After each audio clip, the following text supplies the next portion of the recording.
Hello and welcome to the Doof Book Club, our monthly live streamed discussion of a book chosen by you, our listeners. My name is Matt Freeman, and I'm joined as always by my no-good spore-eating shipmate, Scott Daly.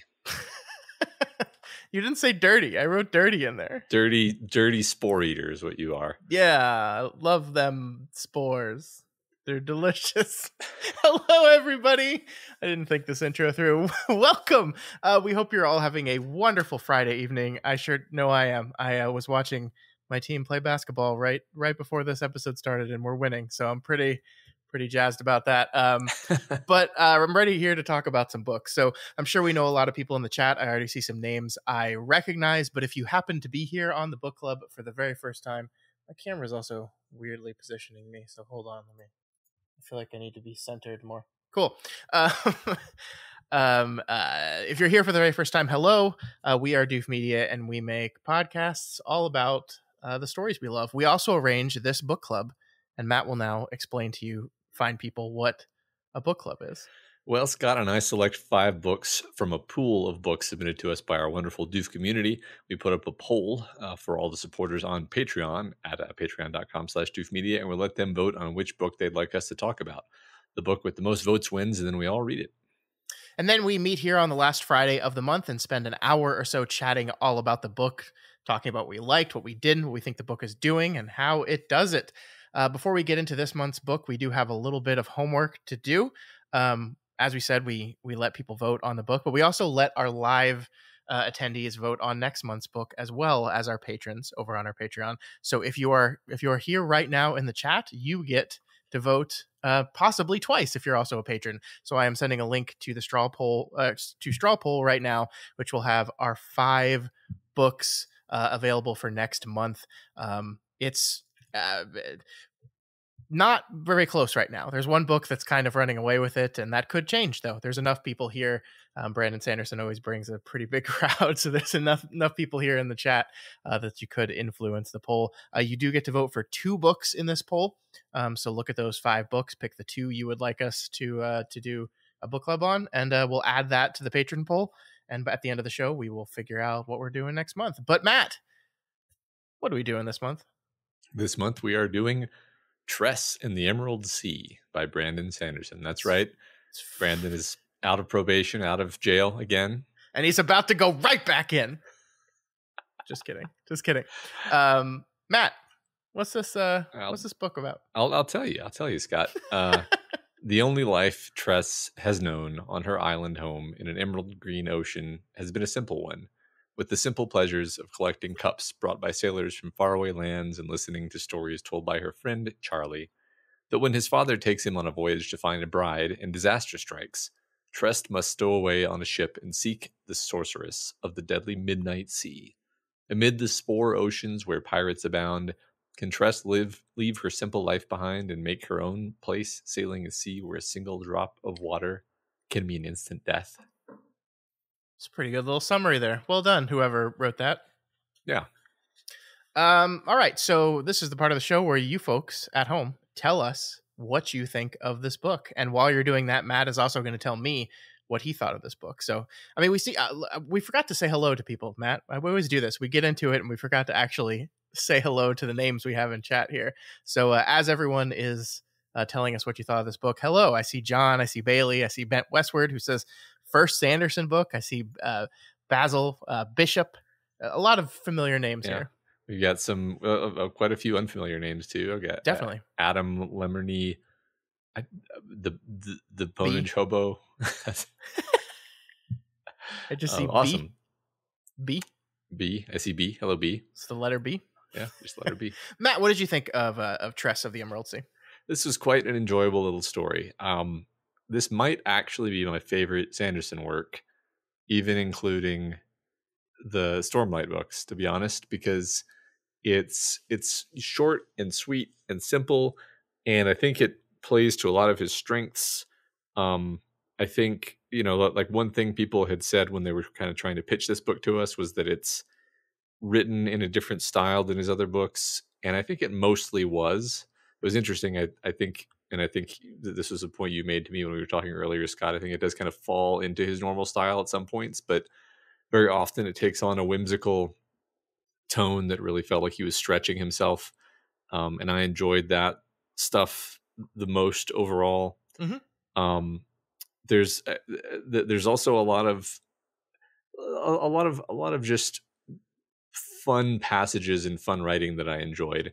There was definitely stuff about the book that annoyed me, as always happens with Sanderson, and I think we'll talk about Uh-huh. that a little bit. But like, I Yeah, don't. definitely. This isn't a book where I feel like I have a strong need to like rag on the things that annoy me. It was just like, that's not my thing. That's not my cup of tea.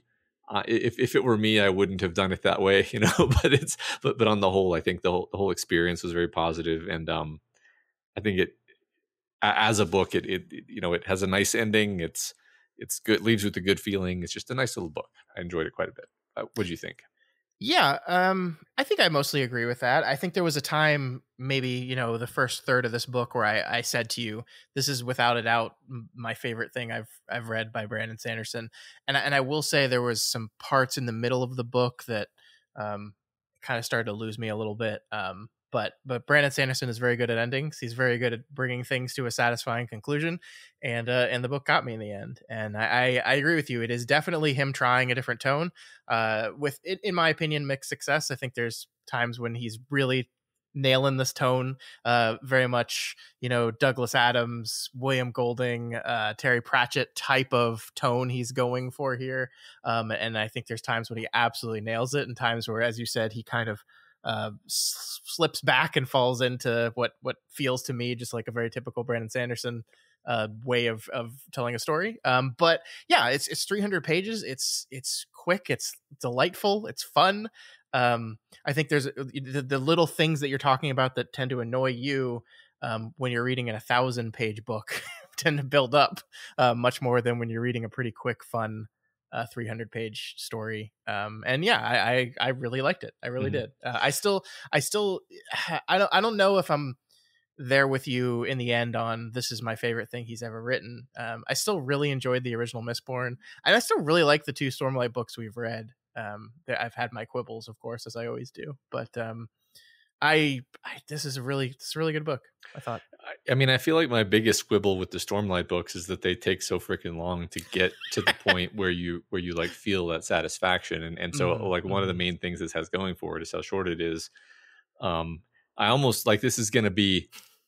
I don't want this to sound super negative because actually I mean it in a positive way, but I'm like I actually wish this book were like shorter, I but kind of agree with you on but that. Yeah, yeah. but like not in a way of like, "Ah, I wish there were less of it." Like what I mean is like the middle part kind of becomes a standard Cosmere novel to the Hmm. extent that I know what that means. I have read quite a few Sanderson books at this point, so it's like, the spores are the magic system, and the protagonist is our improbably talented practitioner of the magic system, and we get really into the implications of the magic system, and like I'm just at a place in my life where I don't really care about that at all anymore. And I wish that hadn't been in the book, and instead we had just had the human drama of it purely. Hmm. Like that would like I would have that would have been great. As it was fine. It didn't ruin the book for me. I was honestly just like, I don't think we need this. I don't think this book needs this element. Like it's great without this. Actually, that was my Yeah, I mean, reaction. I will say I'm very thankful the book threw us a bone of when she gets to the sorceress's lair and says like, "I've made you a gun," and the sorceress is like, "Those exist all over this planet. People in other places have come up with this years ago." I was like, "Oh, thank God for at least throwing lip service to the idea that she didn't just." In 2 weeks, invent something that's never existed on the face of the planet before. I appreciated that. Yeah, I mean, look, and like Sanderson is well known for his magic systems and the way he folds his magic systems into his plot and the way he really gets down in the details of these magic systems, and like that's his thing, and that's the thing of the people that really like his stuff, and I would never say don't do that, but also I'm kind of with you on this stuff where I just didn't think this book needed the, like, I thought the setup of this thing was so cool. I thought the idea of these spore oceans was such a fun idea. It's like, and if water touches it, it turns into a giant fucking vine. That's awesome. And then you learn, oh, there's like 12 of them and they all do different things, and we've only actually seen a few of them actually. And just like the implications of that and the fun of it, and learning kind of the details of how the ship has to navigate these things is really interesting. And then, yeah, like midway through, we get like, we start tinkering with the spores, and and I'm just like, ah, in this book, in this type of book, in this whimsical, like fun, like random things are happening. The villain at the end has a laptop. I just didn't know if we needed to get, like, it felt like he couldn't help himself at times. Mhm. And like, look, I say that knowing that the people that really, really love Brandon Sanderson probably ate all that shit up, probably loved the shit out of it, right? Yeah. And that's Yeah. fine. And I'm happy for them. But yeah, it's like me, I'm like, oh, I wish we had not gotten into the details of that, as you said, and just focused more on the whimsical character nonsense of this whole thing. Yeah. Like, cause I really, as always, I think Sanderson is really good at character. Like that's one of the reasons why people love Sanderson, right? Mhm. People wouldn't love Sanderson if it were just like, oh yeah, the magic systems. It's like, no, Yeah. he attaches this into compelling characters. And something he said on a podcast that I listened to at one point has always stuck with me, where it's like he says that he writes his stories backwards, and what that means is he figures out how they're going to end emotionally, like Mhm. where every character is going to be emotionally, arc wise. What is the cool crescendo that I'm building to, and then he works backward from that. And first of all, I think that's just a really clever way to sort of reliably build a solid story structure. Because one thing I will say is, out of all the Sanderson books we've read, I've never been like, man, that ending just what happened there. It's like, no, his endings are always solid, and they have that beautiful element of like, I heard somebody describe it recently as like surprising but inevitable at the same time. Mhm. Mhm. And I felt very much that. Like, I really liked the ending of this book. I felt stupid for not getting that the rat was Charlie, I but didn't I didn't get it at right, all. like at the same time you're like, well, that's the definition of surprising but inevitable, where it's like, Yeah. that makes so much sense. And then you're like, like, if you had even just thought for a moment, like, what is the significance of the rat exactly? Like, it might have occurred to you, but you're just kind of along for the journey. It's just Um, a familiar. Just a familiar. yeah, it's a familiar. It's Yeah, fine. yeah. No, I Yeah. like, it's very smart. Like, I like that. Like, I actually, it got me when we realized that the rat is Charlie, and that Charlie has actually been with him this whole time. And you think Mhm. back and you're like, oh, like sometimes he would like ramble, and Charlie would ramble, and he Yeah. clearly loves her, and all these little things that happen to make sense now in retrospect. Like, that's very satisfying. It's very clever. Um, It is so good in retrospect too, because like her motivating factor throughout this whole thing is Charlie, mhm, and we barely see Charlie, and like we know that she loves him, but only really because she tells us that she does, and like the mhm. book makes it very clear that she loves him. We don't know too much about him. I'm like, I'm with you on this fun fairy tale of trying to get this guy back, but like it would have felt like a weirdly unsatisfying ending if she just gets there, gets him, and the sorceress just gives him Charlie, and she's like, "Yay, I love you! Yay, let's go home and be happy together." This makes it like, "Oh no, no, you were together the whole time." And I love I forget what the exact line is, but the idea of like, yes, they both changed over the course of their journey, but they changed together. Yeah. They in parallel of each other, and that makes you like, that makes you actually invested in the love story. Mhm. Yeah. Yeah, no, I agree. Like, I thought it was a really interesting moment when she thinks she has rescued him, and he comes out and he's like, "Hi, it's me, Charlie, the lovable goofus." And you're like, and both you and Tress are like, "Oh, she's like, is this even going to work anymore?" Because Yeah. like, she's grown into this like much more grown up, worldly, interesting person, and then you Yeah. realize like, we're doing a thing. It's very clever. Yeah. Yeah, I mean, and I mean, I think Tress is obviously like the protagonist, the lead character, and the reason this book works as well as it does is because she is truly delightful and fun. Um, and like she's, you know, it over her head, and also like many like like many Brandon Sanderson protagonists, she's a sheltered woman who gets thrown into a situation that's in over her head and finds her way through it using her wit and guile and inner strength. Like this is a thing he does, and he's very good at it. I'm not saying it's a bad thing that he's done this particular thing many times. It's not, because he's very, very good at it. And Tress is another great example of those type of characters. I don't even remember the name of the woman in Stormlight Archive that I have such a problem with, but Tress is like 100 times better than her in every way in my mind. Yeah, are you talking about Shallan or Shallan? Yes. Yeah. Can't Yeah. even, thank you.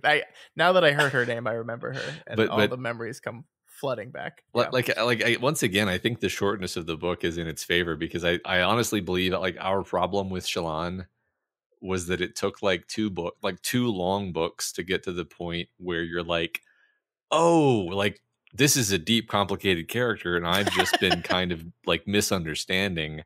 Yeah. I wish I'd known this earlier. Whereas with Tress, it's like you fall in love with Tress pretty immediately. She's just a really lovable character. She's really great. I love the thing that Lemony is pointing out in the chat, where it's like the thing that distinguishes her is not necessarily bravery, although she is brave. It's like common sense, where she's like, hold on, before I do that, let me think this through. which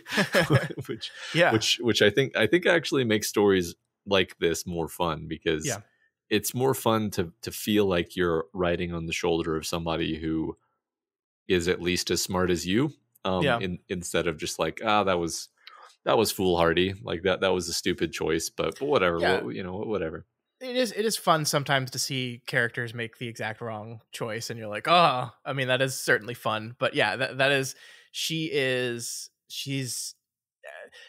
it's riding this really fine line, because she does like pick up the spore stuff like incredibly fast. She gets in situation after situation and manages to get her way out of it each time. Like, and I love how the book is almost in conversation about this fact, because all the characters on the ship are like convinced she's some special like government assassin, because she's like a king's mask, I think is the term, right? And they're just absolutely convinced that she's this thing, because no one could be this like good, and really honestly and earnestly, it's just her kind of winging it, and she wins the entire time. I think the culmination of this moment is with the dragon, which, you know, could have been a scene that annoyed me, but was actually just a scene that I just unabashedly loved.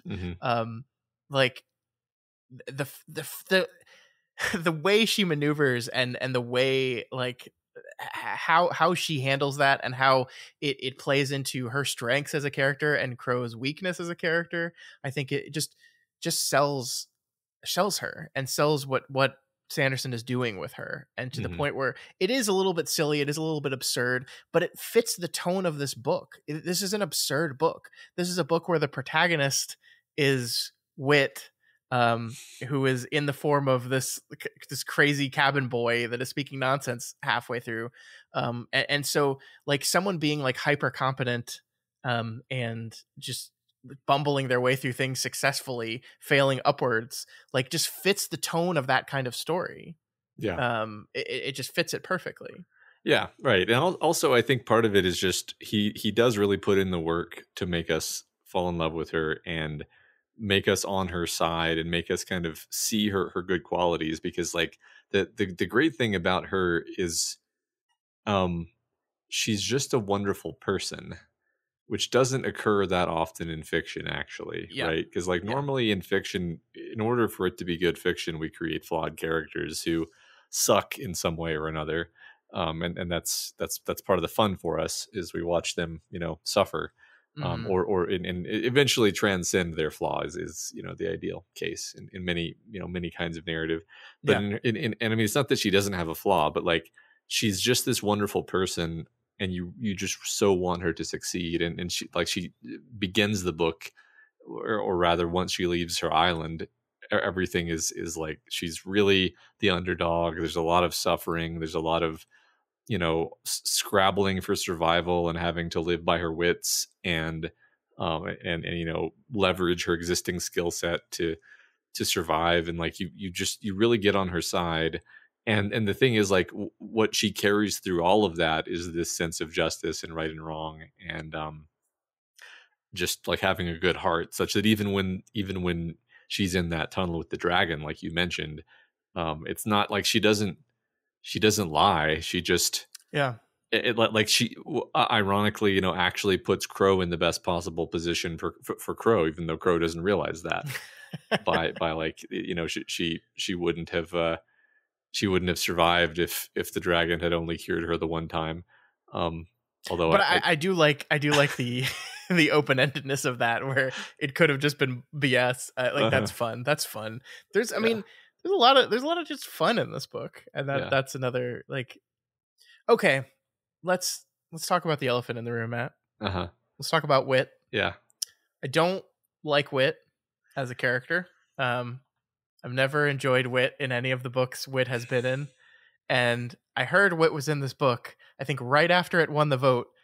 Like, someone in Discord said, like, oh, and we get to see Wit again. And I was like, oh, no. And then I'm reading this book and I find out Wit is the narrator. And I'm like, oh, no. I'm going to hate this book. And I think it's a testament to the writing that I don't. I still so there's obviously like a lot of Cosmere shit going on in the background of this book to where I don't get any of it. I mean, like, there's a shout out to a Mistborn character. I recognized him, and there's probably like 7,000 other references that just went completely over my head. They're not key to the story, right? There's never a moment in the story where you feel like, I better have read every single Cosmere book up until this point, or I'm not going to understand what this is saying. The plot and the characters function independent of that, and that's mostly because Tress and Charlie have no idea, even though they know Wit / Hoyd / whatever his other name was that's mentioned by the sorceress, like, is some great, important, powerful character in the Cosmere, blah blah blah. They don't know that, and they never know that. They just, oh, powerful guy, do powerful thing, help me, and that's all that matters to them. And so I think it ends up working to me. I think there are moments here, like, I think one of the complaints I've thrown at Sanderson is when he's trying really hard to be witty, it sometimes just comes off as annoying. I didn't feel that as much with this book. I think there were like a couple moments where it's like, you're really trying hard to be funny in this moment, and I just don't find that this funny. But there's also like dozens of moments in this book where I was laughing like out loud sometimes at, like, oh, this is just actually really funny. And I think best version of Wit I've seen in the Cosmere so far. Yeah, I think the overall tone of whimsy worked a lot better with Wit, whereas, like, I think Wit sort of doesn't fit into the Stormlight story because he's just this like wacky comic relief character in this story that's actually very serious. Yeah, and you're like, I don't believe that the characters would be behaving this way. Whereas in this story, it's a little bit like The Princess Bride, where you just kind of buy that the characters are going to behave. The characters are going to be cracking jokes because that's the kind of movie that is, Yeah, and that's just the kind of books, the kind of book this is, and you buy it, and basically it's funny. Like, there are like 30% of Wit's little witticisms that I might have just kind of trimmed out if I had my editing pen, just because I'm like, this isn't. It's not even that this is horrible or that it's like painful to me. It's just like, it's. Yeah, and it's like just keep the really good ones. Yeah, and then it'll actually be better that way. That's my writing advice for Brandon Sanderson right there. But no, I agree basically. Like I thought he had some really funny bits, and also just like some really lovely like wisdom where Hoyd would just sort of like turn to the camera and say something really profound about like relationships. Yeah, and I'd just be like, that's really wise. Mm-hmm. I love that, and then we just like move on with the story. Like that happens several times. Yeah, for sure.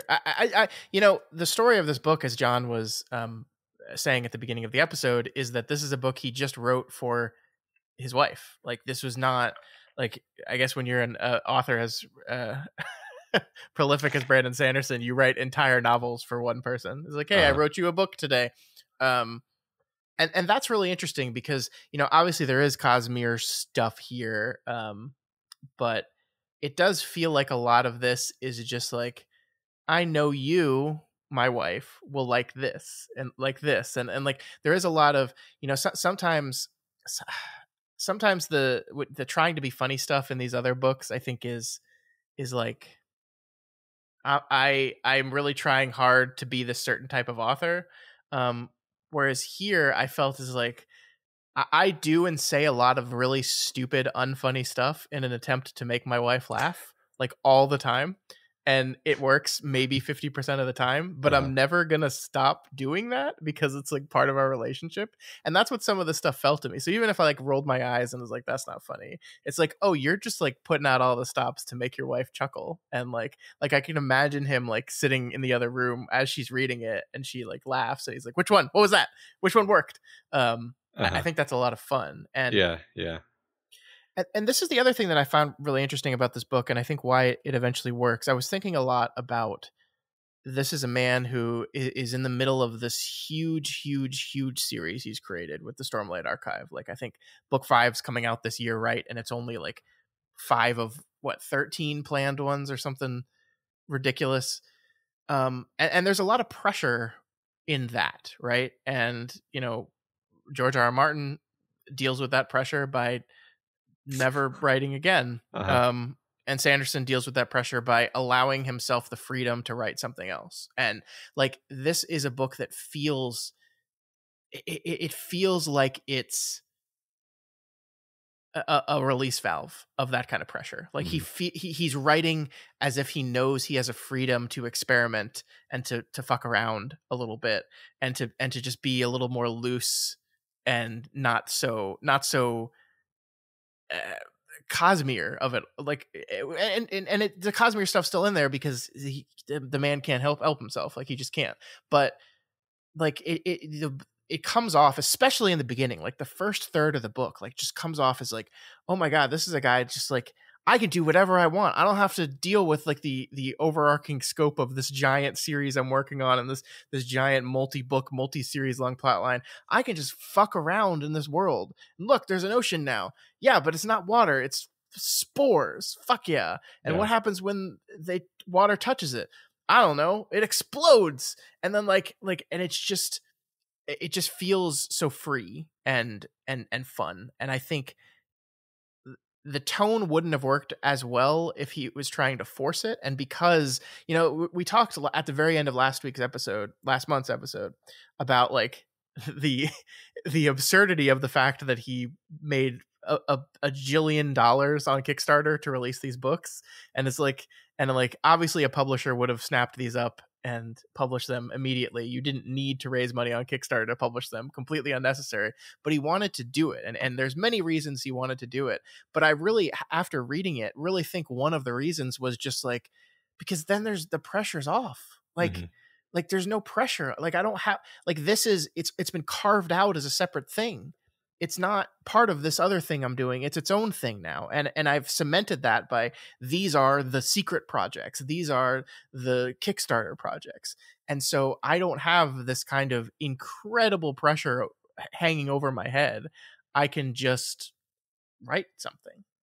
Yeah, that's really interesting. I have no idea what his attitude is about these books, but that kind of feels right. I felt while reading it like he was having more fun than usual. You know, like I think his other books are like competently crafted novels, right? But there are times that they feel like someone has sort of structured this in a way that is optimized to be entertainment, whereas this book just felt like a guy who was kind of inspired and was channeling his inspiration, and he just had this idea for pirate ship sailing on a sea of spores with the moons raining down the spores, and What it a was cool image. like yeah, like I once again, it's like I have no idea how much like preparation he did, or brainstorming, or like I don't really know what his process is, and especially not for this book. But like, because it's so short, because it's not really related to his other worlds,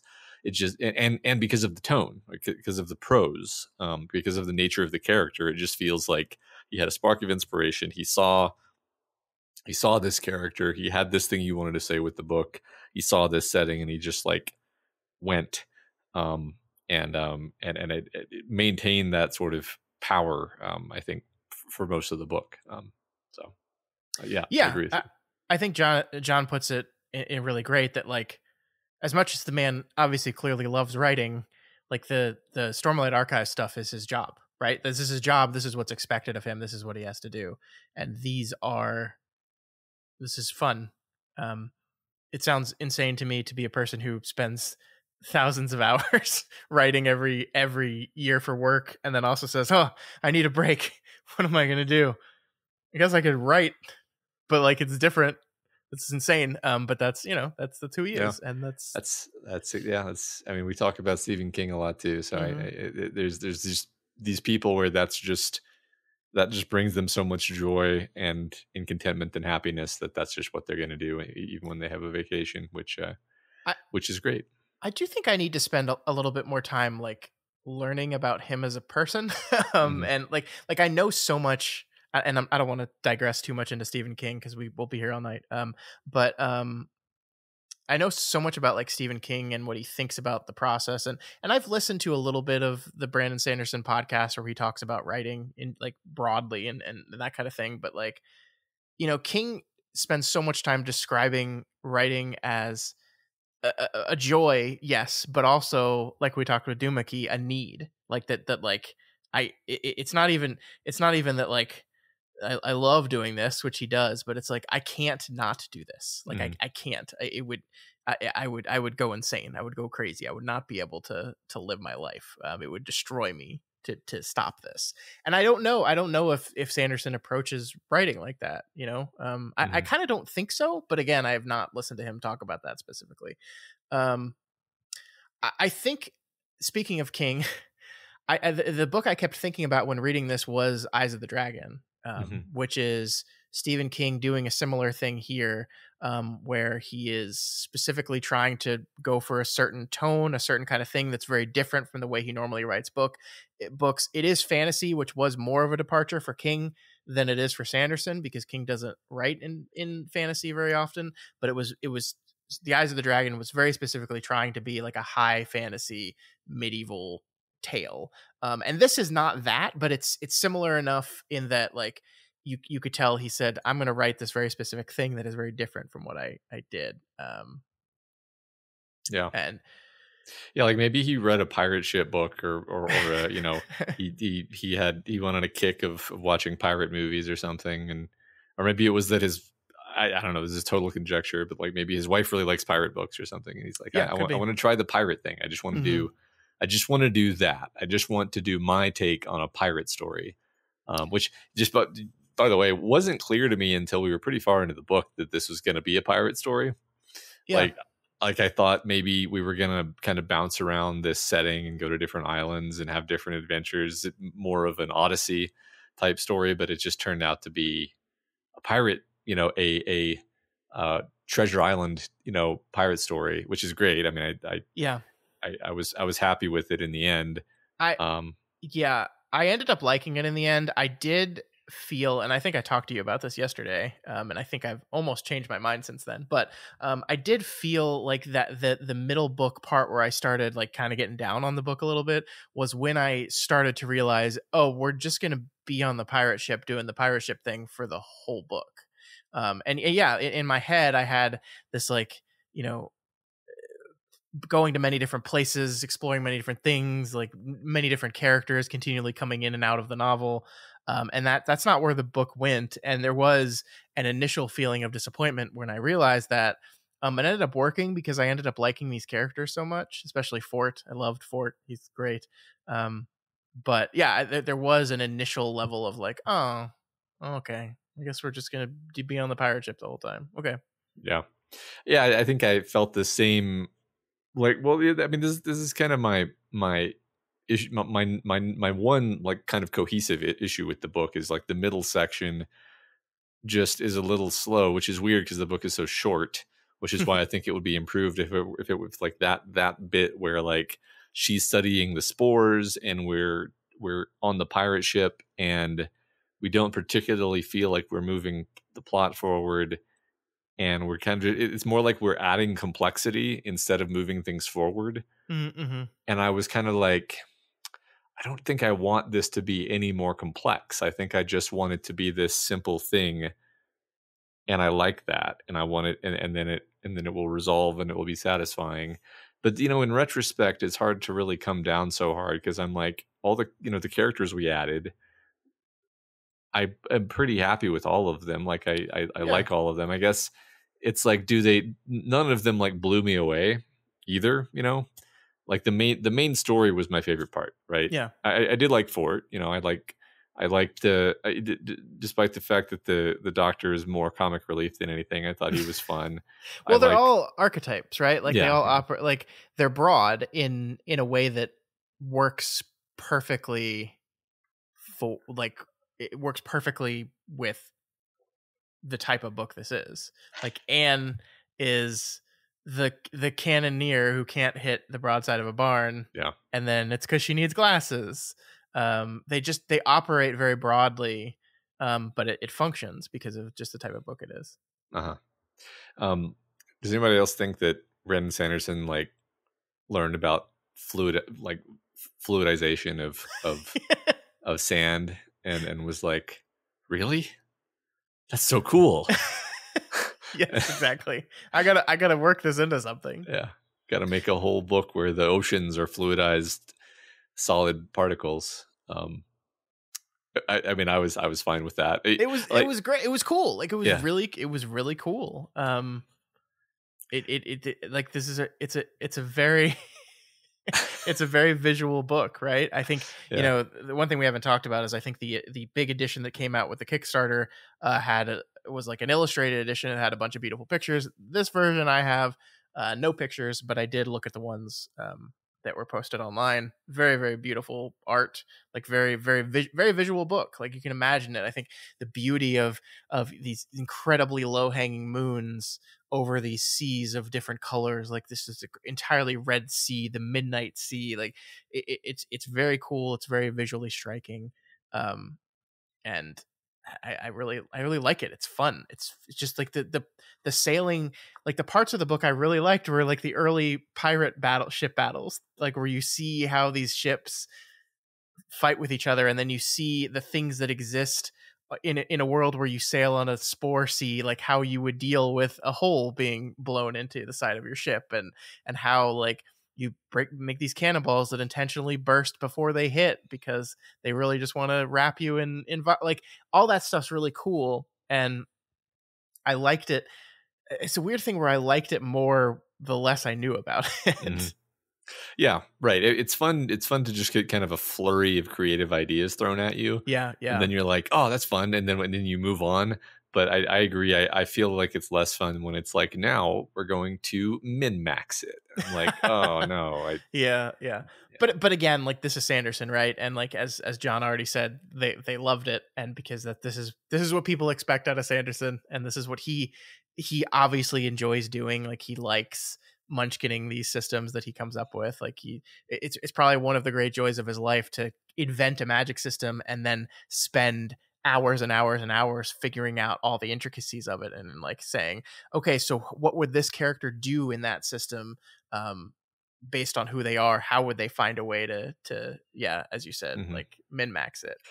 Or like, some of the stuff I genuinely do like about all of his books is like, not just like what does our protagonist figure out, but like what are the sort of like social and technological changes that have happened in this world, Yeah, um due to the existence of this thing. Like you have shard blades, and so what are the consequences of shard blades to combat? Or you yeah, have there's a thing called a mistborn. Like, okay, well, what are the safeguards against that, right? Yeah, And yeah. I actually always liked that stuff as like that kind of world building is fun to me because you're thinking like, yeah, like what would people do differently if the world were different? Like that is sort of the Hmm. fundamental question of world building to me. Yeah. Um, Yeah, I agree. I agree, and I think that it's weird because it's almost as if like I'm complaining about something while saying I like it at the same time. I just think these are two distinct things in my head, at least. There's the stuff that like is clearly illustrating like how the world is changed by the existence of these systems, and then the let's sit down at a table and really tinker with the system. The former I really like. The latter, I just don't care enough about that stuff, and I think mhm, it ends up making it seem less cool to me when we're like very explicitly tinkering with the bounds of this magic system. mhm. Yeah, Um, I think but this yeah, I book. mean, when the cannonball blows the hole in the ship and that guy comes down and like seals it with red crystal, Mhm, like that's a great moment because you're just like, oh, really? mhm. I guess I didn't know that happened. And then like the cool thing is Tress has like basically the exact same reaction that you the reader are having, and that really like I like immediately like sat up in my chair and was like, oh, Yeah, we're doing something here, we're and cooking. another moment I really liked, kind of along these lines, is when Tress is on the one ship, and then it gets hit, and then the seethe stops. I forget what they call it. Hmm. They're stuck, and then you're like, oh, what a fun idea for like it's just an intrinsically fun idea to introduce into a pirate ship setting.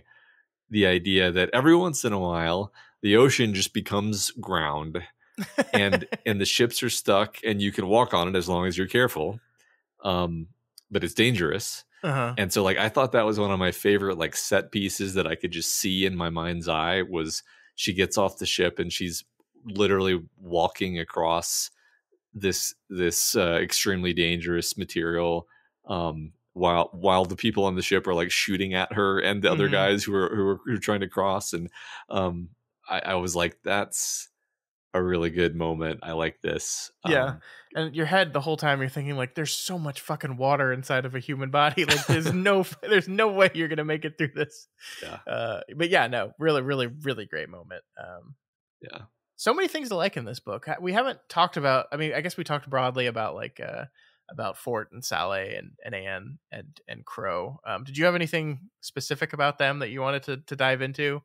I think like that's the weird thing about this book, and I know we've been talking for 45 minutes, which tends to say that we have a lot to talk about. But I also felt like coming into this conversation, I was just like, I really liked this, but I don't know if I have like too much to say about it. I Hmm. really liked it. Um, Yeah. Well, I mean, I think that it's just good execution, right? And you can always admire and you can always find details to talk about, but I don't know what like specific thing to say, because it's like, yeah, like all of those characters that you just named, they have a good like central flaw that is then addressed by their contact with this wonderful person who is Tress, and you get a catharsis with them, like each of them individually, and it makes you happy, it makes you smile. Even the horrible ship's captain, who's like genuinely a horrible person, you kind of get a little catharsis around that. Tress becoming the captain is one of those moments where I was like, I I I buy this, mhm. despite the fact that I mean, I think that again, that's one of those things that where it helps that it's kind of a whimsical Princess Bride-esque story, but like Yeah. you're when you get to that point, it's just a delightful and satisfying moment. I think that's just the way. I think that's the way Sanderson thinks of stories, and I think that's the way he organizes his stories. Is like, what are some really fun moments that will make the reader like feel some specific strong emotion, usually satisfaction or happiness, or something like that. Sometimes something much more complex. I think there are some really complex moments in Stormlight. And then he's like, all right, what do I have to do to get there? And I'm pretty much always happy with the way he does that. Like I think that is the thing where I think he's really a master, and I would really want to learn from him. And I think he does that really well in this book too. Hmm. And Hmm. it's like, yeah, we could go into the detail on each character, but I think on a meta level, that's what excites me about his approach to this book. Is it's just a good example of that sort of thing done in a more like concise package.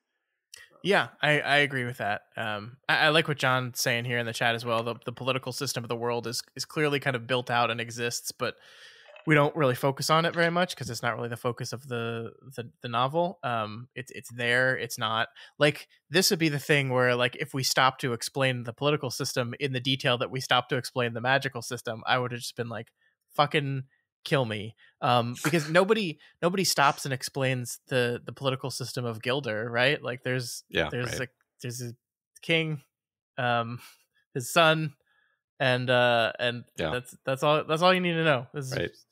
That's it. No, I mean it's so much better that there's just like Charlie's father is a duke, and you're like, Hmm. well, what is the system? It doesn't matter. It doesn't matter. He's the. Yeah. I mean, we did. I felt like it was just the right amount of painting the picture of this terrible island that she lived on. Yeah. Um, Where everything has salt in it. The yeah, tea is it, salty. yes, it was. That was almost like a sort of like Dickensian or maybe like Roald Dahl kind of tinged part of the book where it's like that she's this poor girl. I, I guess I'm thinking about like Charlie and the Chocolate Factory, where it's like she's just this poor, pure-hearted girl who is so selfless and loving toward everyone, but she doesn't even realize how unique and special she is. Hmm. And she lives in this comical shithole of an island that she can never leave. Like that was that. Like there's that's what's delightful about it is it's this like kind of evil world actually where it's like yeah you can literally never leave the island, but her like friends love her so much that they connive to get her smuggled out of the island. Um, And she doesn't even really want to leave. I think mhm. it's not as if we're doing the classic rejecting of the call to adventure thing here. She's just like, I am entirely normal. I am fine being entirely normal. I am entirely content. I just love this boy. I'm forced to adventure, not because I'm like rejecting the call, but merely because I love him. Yeah, Um, right. That's one thing I guess I want to pick at is like her flaw. I just remembered what her flaw is because I was thinking and I was like, I know she has a flaw, but I can't call it to mind. And it's that she's too nice, actually. yeah, Like that's which is genius. Where like the point of the character is she has a great heart. It's like she's well yeah. Go ahead. she needs to figure out how to have a great heart while not being a doormat. Yeah. Um, yeah. She's so overly concerned with everyone else that she like never asks for help. She can never allow people to aid her and like and of course the way Sanderson handles this at the end I think is really perfect when the ship suddenly appears. It's like, my friends. And it's like, and then she realized, like, oh, they were just wanting to do the same thing that I was wanting to do, which is rescue the person that they love. And she just like is so constantly putting everyone before her Mhm. that and I love the idea that is in general like a good quality, right? Selflessness, right? Mhm. Kindness. These are good qualities, but brought to an extreme, they become detrimental to you Yeah. because yeah, you just uh what do you have? Right. And Yeah. And so that's her arc is learning to be more assertive, to ask for things that she wants. yeah, Right. And it's very satisfying to watch that. And I don't know. I just felt like that was a kind of arc that I don't know that I've ever seen before where it's like it's not like she's too perfect because that is a flaw. It is a flaw to be a doormat. yeah. But I don't know. It was a delightful thing to watch. And I mean, we even toward the beginning, I just loved the moment where her own father I think kind of recognizes this about her.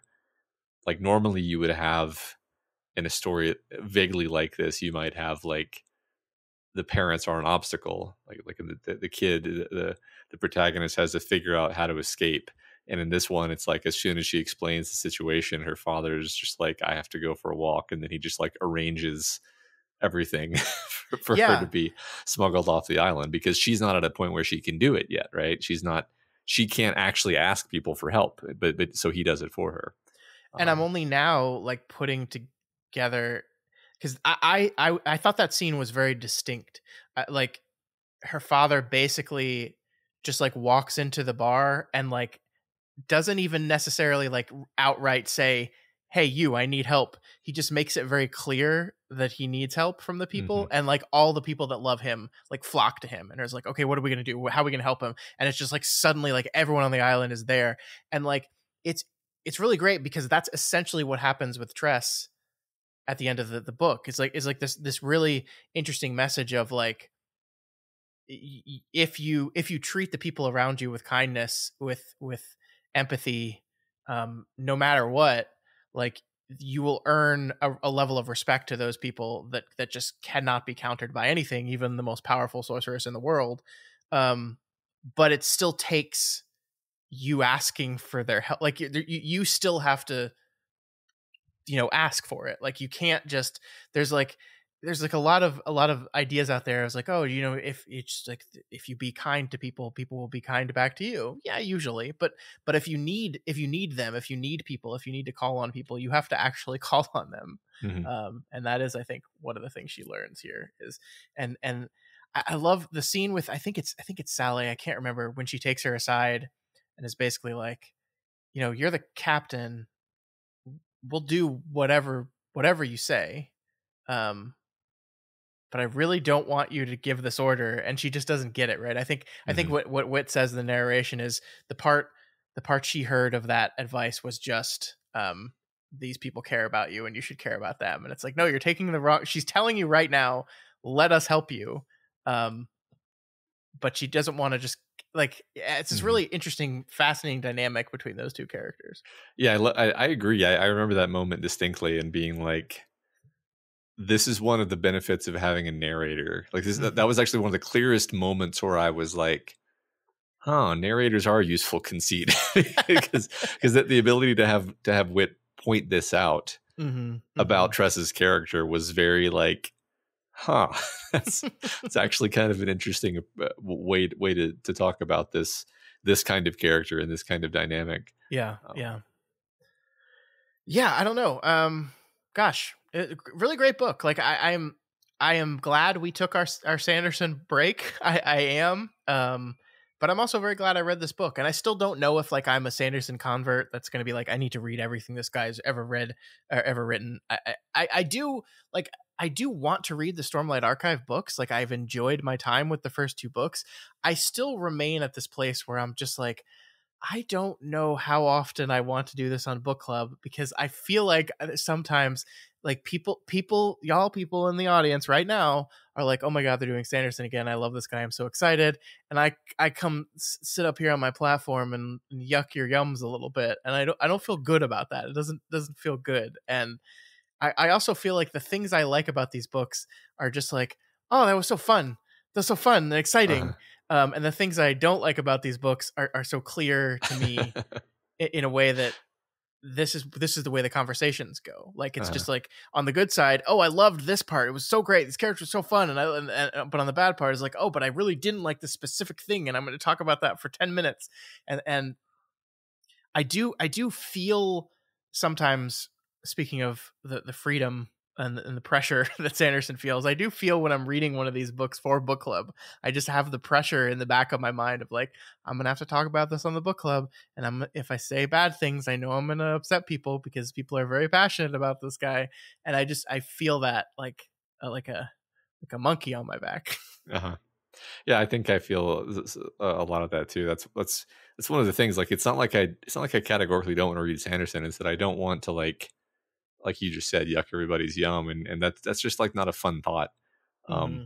There's another thing with me, by the way, that I don't think I've mentioned on any of these podcasts. Maybe I might have. I don't remember. But just like, I really don't particularly care for the audiobook reader. Oh, Hmm. who does? Is it the same one? It's the same one. It's the same guy who does all of the Sanderson books. He also does the Wheel of Time books, interestingly. Um, and he has the like. It's not that he's like a bad audiobook reader. It's that I feel like his like sort of innate persona kind of clashes with what Sanderson is usually trying to do, where like he has the audiobook reader seems to have this like ironic detached tone, which really doesn't play, especially when like you got a character like Wit who's trying to be clever and funny and sarcastic. It makes it come out wrong, and I have to almost like try to see past the inflection the audiobook reader is putting on it to like get what Sanderson was going for, and it's a huge pain actually. Interesting. And I am basically just limited due to everything about my life to only doing audiobooks. But this is one case where I'm like, I really wish there were. At least I would like to do the experiment of like listening to a well-regarded Sanderson book that has a different audiobook reader, just to see like how that feels. Because I honestly feel like this is one of the things that stands between me and enjoying the books. I mean, there are definitely things I just think that I legitimately have an issue with that I've explained, but just on an experiential level, like the audiobook reader is usually not doing me any favors. I don't know if anybody else feels the same. Anybody who has experience with this audiobook reader. Again, it's I don't want to say like, oh, he's a horrible audiobook reader. It's just like I don't think his vibe matches what these books are doing. And it was almost particularly bad with this one because this book is like this fun, whimsical book, and he has, like I said, this like he almost has like a sneering tone as like his default voice. Interesting. Which doesn't work well with like earnestness. Anyway, that's just a thing I don't think I'd ever mentioned before, so I wanted to get it off my chest here in this context. Yeah, that's interesting. I mean, we have talked many times through all the various shows that we've done of how much the audiobook experience is no less real, but also very different from the experience of reading words on a page. Because I mean, like I don't know if we said that on this podcast in particular, but like the idea that when you're reading a book, it is a direct connection between you and the author, but you're the kind of director, right? Because you're deciding in your mind what inflection and what tone, and the author's like explaining it to you, but essentially it's your brain still interpreting and replaying it in your head. When you're listening to an audiobook, there's a third party there. There's an actor performing it. There's the actor's has a director that's probably coaching him on what he thinks it should be. And those are just more people that are between you and the author. And so, that does introduce a way that can elevate the audiobook. I think we've talked many times about the Dark Tower audiobooks and how good they are. And I mention that only because I'm listening to them right now. I think I've dabbled a little bit before, but so I mean, I think it can elevate and make something possibly better. But it can also make something very, very much worse. Yeah. I guess I don't know if I have a point here. I guess I just wish it were not so. But anyway, even despite the fact that I feel like he was a particularly bad choice for this book, I think the book kind of just shone through despite that. In this case, anyway. Yeah. I mean, it looks like Zach here mentions that their father has a similar or the same complaint you do, and as I'd heard from other people have similar complaints. Bent Westward said a little heavy on the snark, which may be kind of what you're talking about. And it's like this is like the 6th or 7th book that I've read with this reader, and so the little things that begin to annoy you really, like, you really notice them after that much, especially when those couple 1,000-page books that are like literally 50 something hours of audiobook. I can imagine. Right. So I mean, I don't think we're saying. I will say, like, where I am right now is I enjoyed this book enough where I have the Oathbringer book. I bought it years ago. I think I bought we read Way of Kings, and I enjoyed that despite the little quibbles we had. And I bought the next two right after that, and then I think it was forever before we covered the second one, which I can't even remember the name of right now. But I have the third one, and I would like to read it. I like my reading time is pretty limited right now, outside of everything we're doing for book club and for Kingslingers. But I don't want to just jump back into Sanderson. But I guess where I'm at is, like, to me, this was kind of doing this book was kind of a test for us in my mind of Hmm. like, okay, we basically put this guy in timeout because which was the last one we did? I think it was like Warbreaker or Bringer or I forget. Yeah, Um I don't know. War Sanderson Warbreaker, which is a novel that like a lot of people really really liked, and I think is like my least favorite of everything I've read by him. Um, and that really just kind of The Emperor's Soul was the last we did. I don't even remember that one. I think I have actually totally fused the Emperor's Soul and Warbreaker in my I mind. think I have too. Which Which one was this one? which one of these is the one with the colors? That's Warbreaker, right? The colors is Warbreaker. Are you sure? I'm looking at the Emperor's Soul right now, and I have literally no memory of this. Um.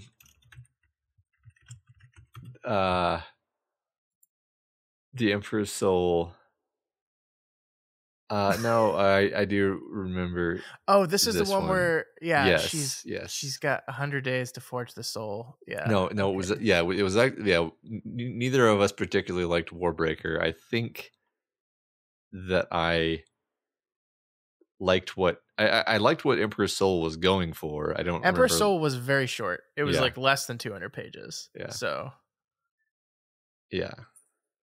I remember it's liking the idea of it, like that. yeah, I agree. Um, it was very imaginative. That's another thing. I mean, I guess we kind of said that in this conversation, but like a lot of his just like concepts are quite creative and original. Like the premise of this book that we just read, the premise of Emperor's Soul.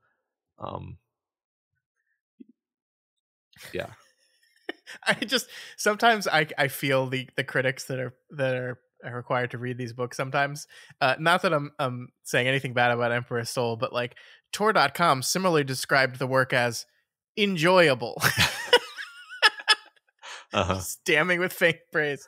Um, yeah, God, completely forgot about this book. It's coming back to me now. But yeah, I really didn't like Warbreaker at all, and that really kind of turned me sour into the point where I was just like, why do we keep doing this to ourselves?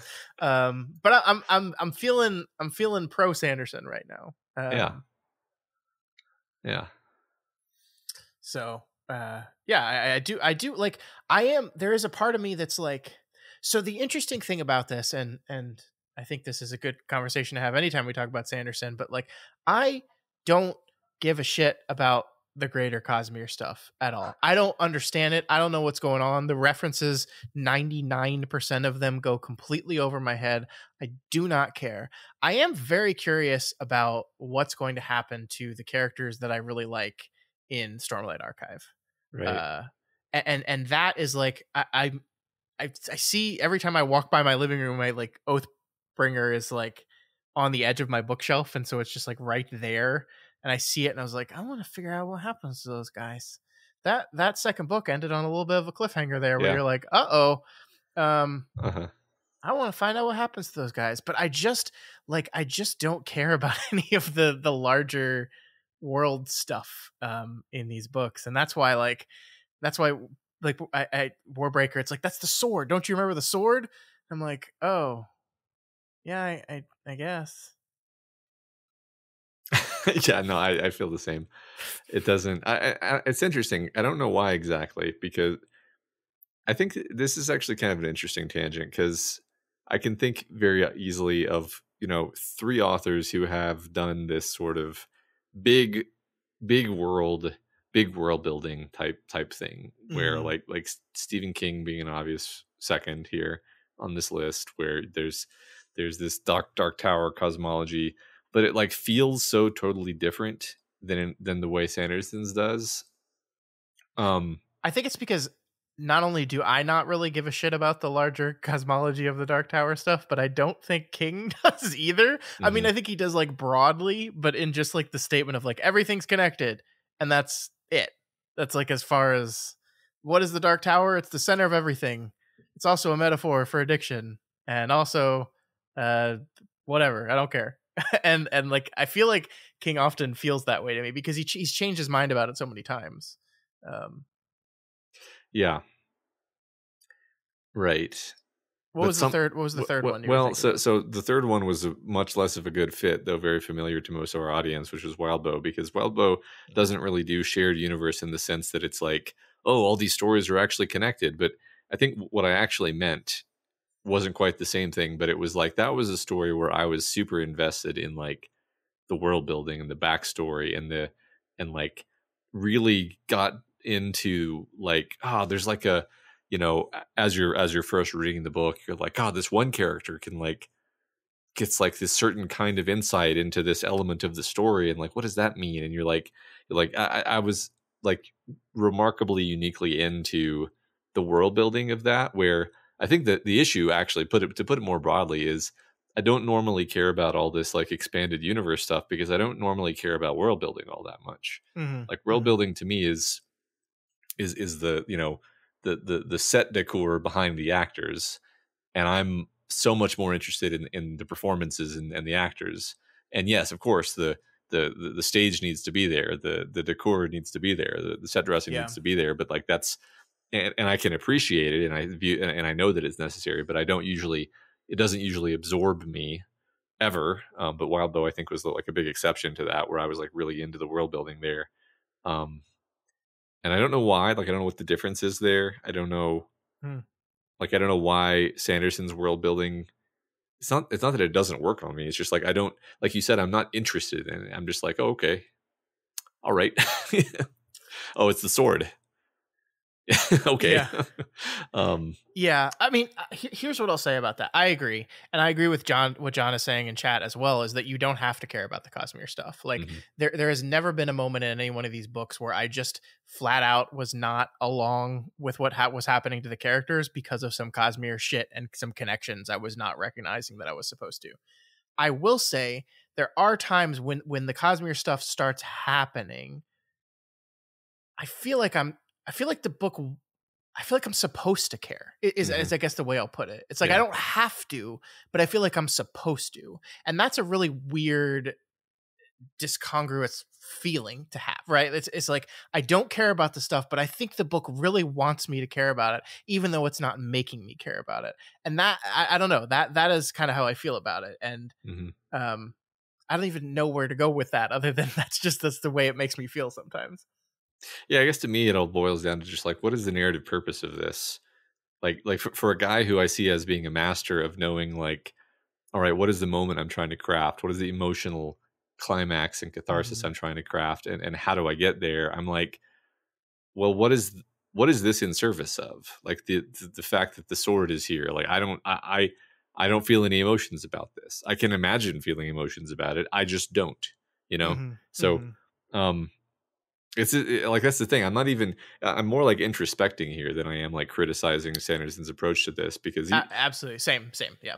but like even like the Wheel of Time, I think once again that is just one story, so it's not like it's an expanded universe. But it's like I think because of where I was in my life when I read those books, I probably was like super into the like, oh, that's a one of those things. He's got the one kind of sword from the one place.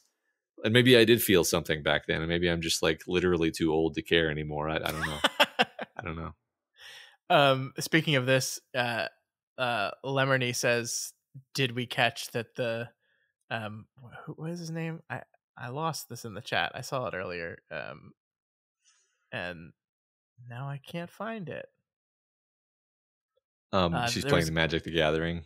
no, yeah. I mean that no, but I didn't see. Yeah, that's great. just that the one weird guy in the ship is a race seen in Mistborn. Oh, okay. The answer to that is no. That Ulam was a Khandra from Mistborn. No, I did not catch that at all. I'm struggling to remember what a Khandra is, to be honest with you. Chandra from I bet once I yeah, look it it's up, been a long time. Oh wow. it has been a long time. But yeah, That no, did not catch that at all. that word certainly sounds familiar. It does. I'm desperately trying to remember. Yeah, wasn't there a main character who was a Chandra? Uh-huh. And like They're the ones that eat people and impersonate them. Okay, that sounds familiar to me now. Okay. The shapeshifters. Yeah. Yeah, the one, remember the person was a dog? Nope. Really? I remember the dog. Having a real hard time. I'm really worried about my brain right now. I believe you. I just having a real hard time remembering a person who's a dog. We read those books. We did. It has been like, when did we read Mistborn? I don't It know. was a long time ago. Was he like a villain in that book? I don't. He was initially a villain, but Yeah. so we read Hero of Ages, which is the third book in 2019. Okay. So Mistborn, it looks like, was April of 2019. No, I no, because we updated the website, and so everything has the same publishing date. So I don't know. oh, I think okay, now that I'm reading the Sanderpedia, which is called Coppermind, by the way. Of course, it is. Um, It's actually great. I do remember that. I do You remember you store knowledge in those things, yeah, I do like that remember one guy Coppermind. did. Yeah. Yeah, I agree, John. There is it plays really fast and loose with the fact that there's all this modern technology in this place that it feels out of place, especially the spaceship. Yeah, I did not. Did you get that the board was just a tablet? I didn't. It was like, oh, cool, a magical. In my head, it was a chalkboard for some reason, even though it doesn't say it's a chalkboard. It was just a magical chalkboard. I mean, I got that it was a piece of technology and not magic, but I didn't necessarily think like it's an iPad. I mean, honestly, I thought of it as being like a super high tech tablet, right? Not like something even beyond our level. Like they have access to worlds that are even more high tech. Yes, I did enjoy the risque humor in this book, because normally that's not in Sanderson books. Yeah, So it made it more really fun. pushing that novel, pushing it. Yeah. I mean, maybe this is just a symptom of just writing for his wife and not for everyone else. It's like, hey, my church isn't going to read this, so let's talk about dicks. Yeah, let's talk about a yonic symbol for once. Warbreaker magic. Oh no! So tired.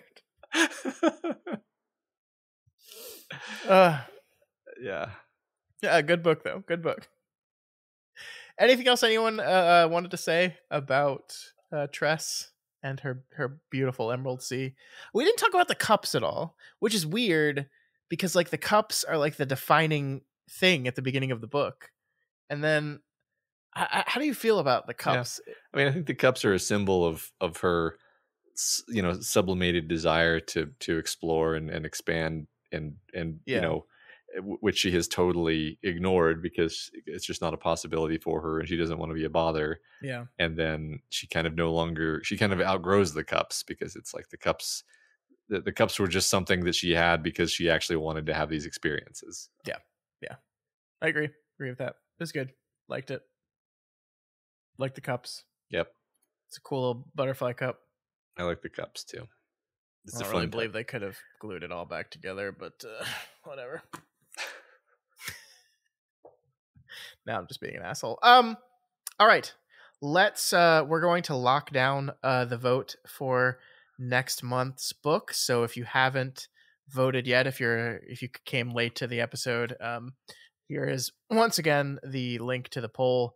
So please head there. We're going to lock this down in just a few seconds. And then we will announce what we're going to be covering for May. All right, I'm going to refresh it a couple times. Okay, I think unless something ridiculous happens, we're pretty well set. All yep. Right. Okay, the votes that are coming in right now are just furthering the lead. So next month we are going to be reading James Clavell's Shogun. Very exciting. We just did an episode on the television show on the Doofcast today. And we kind of intentionally didn't get too into the details of the book. I kind of forced Matt to not talk about the book too much because it was currently winning in the book club poll, and I knew we were going to be reading it. So if you've watched the show and are really, really curious about the book, which is basically what happened with me and why I saw this in our nominations and said, this is perfect, let's do it. That's what we're going to be doing. So next month we will be reading Shogun, and we'll be here on what day? What is the last Friday in May? It's the 31st. So we actually have 5 weeks to read this one. I think it's a little bit of a longer book, right, Matt? So that's good. A little bit of time. Cool. Page length. I want to make sure I'm not traveling that week. Oh yeah, it's a lot of this is a big book. Yes, it is. It's 1,000 pages. It's a Sanderson. Does this need to be a 2-monther, you think? We've got 5 weeks. I think we can do it. I didn't realize this was this big of a fucking book. Jesus. Yeah, I remember lugging it around my high school. Man, you were so cool. I was the coolest kid in school, man. Is Shogun part of a giant expanded universe? Yeah. You guys, there's this planet and like 1 billion people live on it. And like there's like so many different stories. Like it's crazy. More than 1 billion. Yeah, more than 1 billion. You know, to moderately seriously answer that question, only in the most slight possible sense that many of James Clavell's books concern the same family over a period of like 200 years, but Shogun is not among those. Shogun is just off by itself. So. Yeah, I think the way to demonstrate this the most is that they made a television show about it that was 10 episodes long and extraordinarily successful, and they have not immediately said we're going to do more seasons. So that should tell you that it's pretty contained. Yeah. So yeah, I think are you traveling on that week? We should have talked about this before we were live on yeah, no, the travel was in the indefinite future, which will never happen until now. We have to have this actual conversation and pin down when the travel is. I am traveling I'm getting back the 31st. Did you say the 31st? Yeah, 31st. That might be a little tight, so we might have to push a week, but maybe we'll have to make up our mind about that later. Okay. Yeah, we will announce it next week when we actually post the post for the book. But yeah, it's going to be Shogun. I think maybe expanding it out another week because it's so long a book isn't the worst thing in the world. So we'll figure that out. But we'll let y'all know. But that's going to do it for us this month. Thank you everyone for hanging out. It was a lot of fun. Like I said, I get stressed about these conversations whenever we talk about Sanderson because I just know I'm going to come in with some negative things to say, and I don't like being that person. I know people really like this guy, and I like him too. Just love him. I like him, and I like this book. Yeah. Yeah. Well, anyway, if you like what we do here at Doof Media and you want to see more of it, then please head on over to our Patreon at patreon.com/Doof Media and consider donating to support our organization. At any available level, you'll get access to the ability to vote for the books that we talk about on this here book club, as well as a bunch of other exclusive features. So go check that out. Yeah, that's right. If you have any questions or comments or just want to reach out and say hello, you can always find us on Twitter at Doof Media, on Instagram at Doof Media. You can email us, doofmedia@gmail.com. And of course, you can head over to Patreon. We've barely talked about this, but of course, Patreon is our subscription service where folks donate and help us out financially. But you can also follow us on Patreon for free. They have like a free follow function now. There will be some posts that you won't be able to see and things like that, but it's just a good place if you want to catch up on we whenever these book clubs go live, we post it there to everyone. So yeah, that's patreon.com/Doof Media. Yep. All right. I think we're done. So we'll see everyone next month. Bye-bye.